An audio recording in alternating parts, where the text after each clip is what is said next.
പുതുപ്പള്ളിയിലെ വിജയത്തിൽ നന്ദി അറിയിക്കാൻ തിരുവനന്തപുരത്തേക്ക് യാത്ര നടത്താൻ നിയുക്ത MLA ചാണ്ടി ഉമ്മൻ നാളെ പുതുപ്പള്ളിയിൽ നിന്നും തിരുവനന്തപുരത്തേക്ക് യാത്ര നടത്തും. ചാണ്ടി ഉമ്മന് മന്ത്രിസ്ഥാനം നൽകാത്തതിൽ വിമർശനങ്ങൾ ഉയരുന്നതിനിടയിലാണ് പുതിയ നീക്കം. ടോബി ജോൺസൺ ഉണ്ട് കോട്ടയത്ത് നിന്നും. ടോബി, കപ്പിനും ചുണ്ടിലും ഇടയിലാണ് ചാണ്ടി ഉമ്മന് മന്ത്രിസഭയിലുള്ള അംഗത്വം അദ്ദേഹത്തിന് ലഭിക്കാതിരുന്നത്. അതിനുശേഷം സത്യപ്രതിജ്ഞാ ചടങ്ങിലേക്ക് അടക്കം അദ്ദേഹം കാൽനടയായി വരുന്ന കാഴ്ചയൊക്കെ നമ്മൾ കണ്ടതാണ്. ഇപ്പോൾ തിരുവനന്തപുരത്തേക്കുള്ളൊരു ഈ യാത്ര അതൊരു അസാധാരണമായിട്ടുള്ള യാത്രയാണെന്ന് മനസ്സിലാക്കണം, അല്ലേ?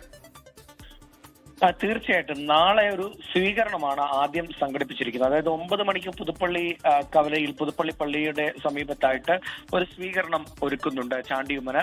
അതിനുശേഷം ചെങ്ങന്നൂര്, അതിനുശേഷം അവിടെ നിന്നും തിരുവനന്തപുരത്തേക്ക് വരുന്ന വഴി മറ്റ് രണ്ടിടങ്ങളിൽ കൂടി ചാണ്ടി ഉമ്മന് സ്വീകരണം നടത്തുന്നു. ഇതൊരു യാത്ര എന്ന രീതിയിലേക്ക് തന്നെയാണ് കാര്യങ്ങൾ വരുന്നത്.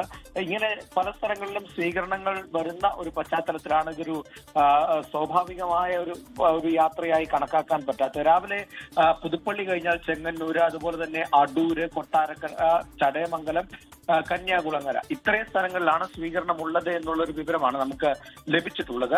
എന്തായാലും ഇത് ഒരു യാത്രയെന്ന് ചാണ്ടിയുമ്മനും അല്ലെങ്കിൽ ചാണ്ടിയുമ്മന് അടുത്ത വൃത്തങ്ങൾ പറയുന്നില്ലെങ്കിൽ പോലും സ്വാഭാവികമായിട്ട് നമുക്കറിയാവുന്നതുപോലെ വലിയ പിന്തുണ ചാണ്ടിയുമ്മന് ലഭിച്ചിരുന്നു.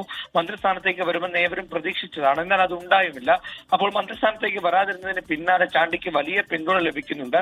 ഈ ഒരു നന്ദി അറിയിച്ചുകൊണ്ടാണ്, കേരള ജനതയ്ക്ക് നന്ദി അറിയിച്ചുകൊണ്ടാണ് ചാണ്ടി ഒരു യാത്ര നടത്തുന്നതെന്ന് സ്വാഭാവികമായിട്ടും അതൊരു എന്തായാലും ചാണ്ടി ഉമ്മൻ പുതുപ്പള്ളിയിൽ നിന്ന് തിരുവനന്തപുരത്തേക്ക് ഒരു യാത്ര നടത്തുകയാണ്.